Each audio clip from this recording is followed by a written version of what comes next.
सबको है जो आज की इस सभा में इस माननीय ताराराम जी मीणा के समर्थन में बोलने का अवसर दिया जाएगा। आप सभी है जो निराश नहीं हो, मेरे पास में नाम है, परंतु और जो साथी आए हुए हैं उन सबसे भी निवेदन रहेगा कि जाए नहीं, भोजन करके जाए। समाज की ओर से भोजन की व्यवस्था है, भोजन करके जाए। मैं निवेदन करूंगा माननीय ताराराम जी मीणा को। सबसे पहले तो मैं आप सभी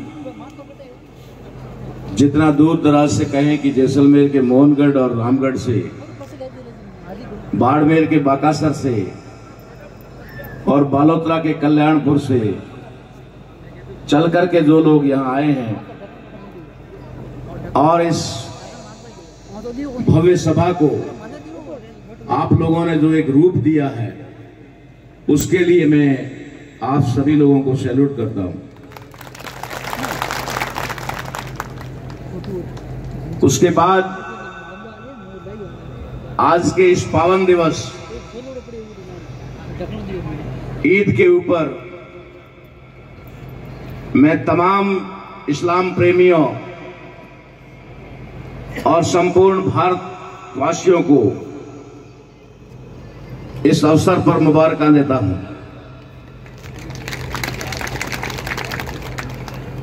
आज एक ऐसा महत्वपूर्ण दिवस है, 11 अप्रैल,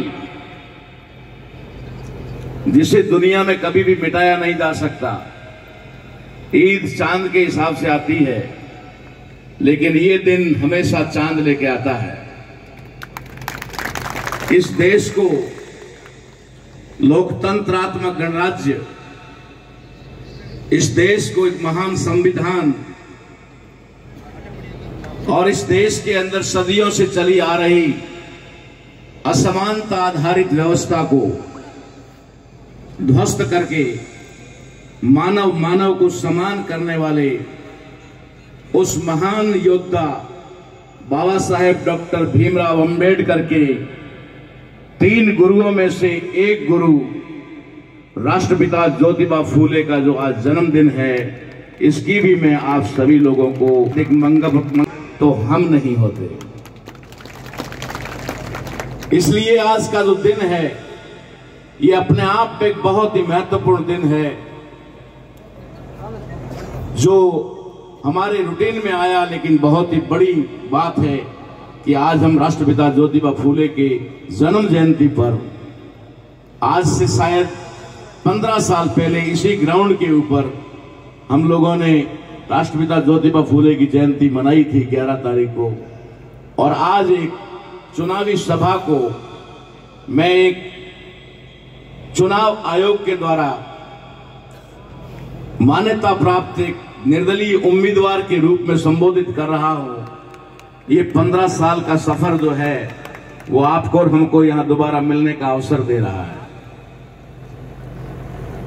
मैं आपको बताना चाहता हूं और हमेशा बता भी रहा हूं कि आखिर ऐसी क्या नौबत आई कि मुझे इस चुनाव लड़ने के लिए तैयार होना पड़ा। मैंने कभी भी सोचा नहीं था, कभी भी कल्पना भी नहीं की थी कि मैं चुनाव लड़ूंगा। और मैं हमेशा मंचों से कहता भी आया कि मुझे तुम्हारे वोट की पीड़ नहीं है, गरज नहीं है। लेकिन जिस तरीके से जागृति का कार्यक्रम निरंतर चल रहा था और उस निरंतर जागृति के कार्यक्रम का प्रतिफल हमें समाज में एक जागरूकता के रूप में दिखाई दिया। जब समाज के अंदर जागरूकता आई तो समाज के लोगों ने कहा कि आपने हमें जगाया है तो अब दिशा भी दो, नहीं तो तुरंत जागा हुआ आंखें मचलता मचलता कई खड्डे में भी गिर जाता। लोकतंत्र में जी रहे हैं। ये जो लोकतंत्रात्मक गणराज्य है, उसकी परिभाषा मैं आपको बता देना चाहता हूं। लोकतंत्र और गणराज्य का मीनिंग होता है जनता का, जनता द्वारा और जनता के लिए। जनता का, जनता द्वारा और जनता के लिए। लेकिन भारत में एक बहुत ही दुखद बात कह सकते हैं कि लोकतंत्र और गणराज्य स्थापित नहीं हुआ और फिर से राजतंत्र स्थापित हुआ, जिसके अंदर पार्टियों द्वारा और पार्टियों के लिए चुना गया। इस चीज का जब हमने आकलन किया तो हमें पता चला कि हम लगातार इन समस्याओं से जूझ रहे हैं, संघर्ष कर रहे हैं। 9वीं क्लास से अगर मैं गिनूं जहां से मेरे जीवन का संघर्ष हुआ तो शायद 40 साल मुझे हो गए हैं इस संघर्ष को करते हुए। 40 साल से मैं संघर्ष कर रहा हूं। यहाँ पारूराम जी बैठे हैं, हॉस्टल में हमारे पास में आते थे। जब मैं 9th क्लास यहां से छोड़ के 10th क्लास में बाड़मेर में एडमिशन लिया था, मेरा संघर्ष वहां से शुरू हुआ था। तब से लेकर अब तक मैं देख रहा हूं कि मेरे समाज के साथ SC, ST, OBC और माइनॉरिटी के साथ लगातार अन्याय हो रहा है, लगातार उनका शोषण हो रहा है। इसलिए इस संघर्ष को, आखिर ये संघर्ष क्यों और कब तक चलेगा? क्या हम हमारी इस युवा पीढ़ी को और आने वाली जनरेशन को ये संघर्ष विरासत में लेके जाना चाहते हैं? अगर हम ये संघर्ष करते करते मर गए और यही संघर्ष हमने युवा पीढ़ी को दे दिया और युवा पीढ़ी फिर आने वाली जनरेशन को दे देगा, तो इस संघर्ष का कोई मतलब नहीं होता। जो संघर्ष रिजल्ट नहीं लाता वो बांझ होता है, उसका कोई मतलब नहीं होता। हम सदियों से संघर्ष करते आ रहे हैं और आगे भी अगर हमारी पीढ़ियों को संघर्ष ही करना है तो फिर काय की बकवास ये मंच लगाना, काय की बकवास ये इकट्ठे करना। इसलिए हमने रास्ता निकाला कि आखिर इन समस्याओं की जड़ क्या है। समस्याएं खत्म तो 26 जनवरी 1950 के दिन ही हो जानी चाहिए थी, जिस समय बाबा साहब अम्बेडकर ने भारतीय संविधान के आर्टिकल 13 के तहत ये लिख दिया था। से 75 साल गुजर जाने के बाद में भी हम उन्हीं समस्याओं से जूझ रहे हैं और उन्हीं समस्याओं के सामने खड़े। इसलिए हमने ये ढूंढा कि आखिर ये वजह क्या है। जैसे एक डॉक्टर बीमारी को ढूंढता है कि मरीज आया तो है लेकिन इसको बीमारी क्या है, वो इन्वेस्टिगेशन करता है, जांच करवाता है, एक्सरे करवाता है, ब्लड की वगैरह कई, उसके बाद वो पूछता है कि इसको बीमारी क्या है, तब उसका इलाज करता है, वो ठीक हो जाता है। हम समाज के डॉक्टर हैं, इसलिए हम जानते हैं। तो हमने ये विश्लेषण किया कि आखिर समाज की दुर्दशा क्यों हो रही है। तो हम इस नतीजे पर पहुंचे कि इस देश के अंदर, नाम मात्र के इस लोकतंत्रात्मक गणराज्य के अंदर, जनता का, जनता द्वारा और जनता के लिए कोई भी प्रतिनिधि आज तक नहीं गया, आज तक नहीं गया। सिर्फ और सिर्फ पार्टियों के प्रतिनिधि पार्टियों के द्वारा और पार्टियों के लिए पार्लियामेंट में गए, कोई जनता के लिए नहीं गया। शायद जनता के लिए जाता तो जनता इस हालात में नहीं होती। अगर वो जनता के लिए गया होता तो जनता को आज 5 किलो गेहूं की लाइन में खड़ा नहीं होना पड़ता। अगर वे पार्टियों के प्रतिनिधि ना होकर जनता के प्रतिनिधि गए होते तो सड़कों पे लाश रख करके आपको FIR दर्ज करवाने के लिए गिड़गिड़ाना नहीं पड़ता। आपको न्याय मिलता, आपको शिक्षा मिलती, आपको रोजगार मिलता, आपको चिकित्सा मिलती और आप लोग साधन संपन्न और सुखी जीवन जीते। मैं दुश्मनों को संदेश देना चाहता हूं आज इस मंच के माध्यम से कि चैन की नींद तो आपने हमारी भी खराब कर दी। चैन से सोने तो तुम हमें भी नहीं दे रहे हो, लेकिन नींदें तो तुम्हारी भी खराब करके रख दी है। नींदें तो तुम्हारी भी खराब करके रख दी है। 1 घंटे में तो रविंद्र जी जीत रहे हैं, दूसरे घंटे में उमेदराम जी जीत रहे हैं, तीसरे घंटे में कैलाश जी जीत रहे हैं। नींदें उड़ी हुई है, हमें कुछ तय नहीं हो पाया। और अभी हमारे साथी अमर सिंह जी क्या कर गए हैं, अभी 12 दिन पड़े। 12 घंटे में बहुत कुछ बदल जाता है, अभी तो 12 दिन पड़े हैं।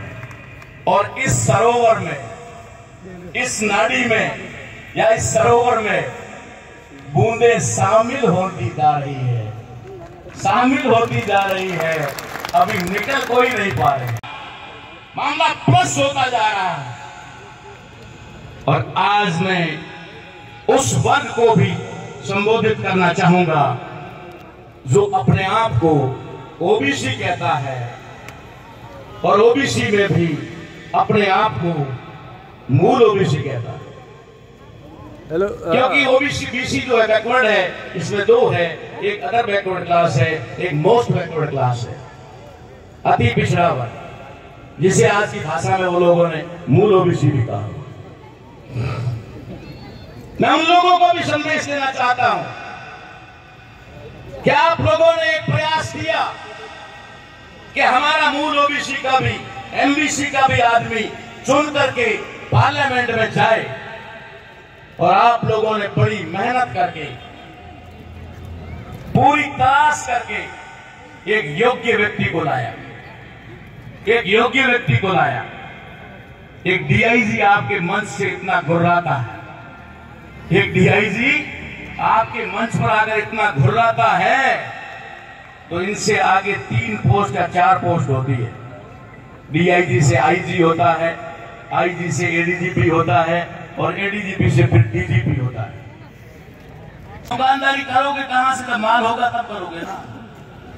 ये माल तो मैं सब ले जाऊंगा, तुम्हारी दुकान तो खाली कर दूंगा, तुम ही दलाली करोगे किसके आधार पे? अब उनकी समस्या खड़ी हो गई है।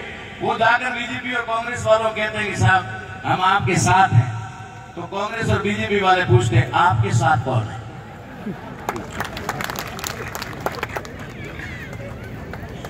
तो वो बोलते हैं कि समाज हमारे साथ है। तो बोला भगत सिंह सर्कल में कौन बैठा है? कौन बैठा है? भैया तुम्हारी दुकान में माल नहीं है, शटर नीचे कर, बात छोड़ूंगा नहीं। अरे दावा कर रहा हूं माल तो कांग्रेस और बीजेपी के पास नहीं छोड़ूंगा, तो इस दलालों के पास में क्या रहेगा? संभल जाए और सुधर जाए, अपने आने वाली पीढ़ियों के साथ धोखा करना बंद कर दे, नहीं तो मंचों पर से लोग घसीट घसीट करके नीचे उतारेंगे जब तुम जय भीम का नाम लोगे। अगर भूल से भी जय भीम का नाम ले लिया, ये युवा कॉलर पकड़ के नीचे दे देंगे, घसीट के ले आएंगे। दलाली करने वाले लोग और जय भीम बोलेंगे। बाबा साहब अम्बेडकर ने क्यों कहा था, क्यों कहना पड़ा था बाबा साहब अम्बेडकर को कि कांग्रेस चलता हुआ घर है?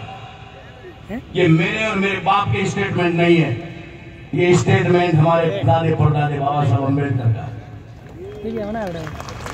बाबा साहब अम्बेडकर ने उस समय कहा था जब कांग्रेस लाचार हो गई थी, कांग्रेस मजबूर हो गई थी कि उनके पास काबिल व्यक्ति नहीं था इस कानून मंत्री का, लिखा कानून उन्होंने है तो दूसरा उस पर इंप्लीमेंट कैसे करेगा? इसलिए बाबा साहब अम्बेडकर को ऑफर हुआ।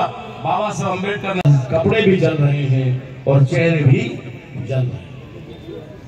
सावधान हो जाओ, अलर्ट हो जाओ, ये जान लो कि आरएलपी अगर जाटों की पार्टी हो सकती, बीजेपी अगर राजकुमार रोध भील की पार्टी हो सकती, बीटीपी अगर वसावा परिवार की आदिवासी पार्टी हो सकती, लालू प्रसाद यादव की पार्टी यादवों की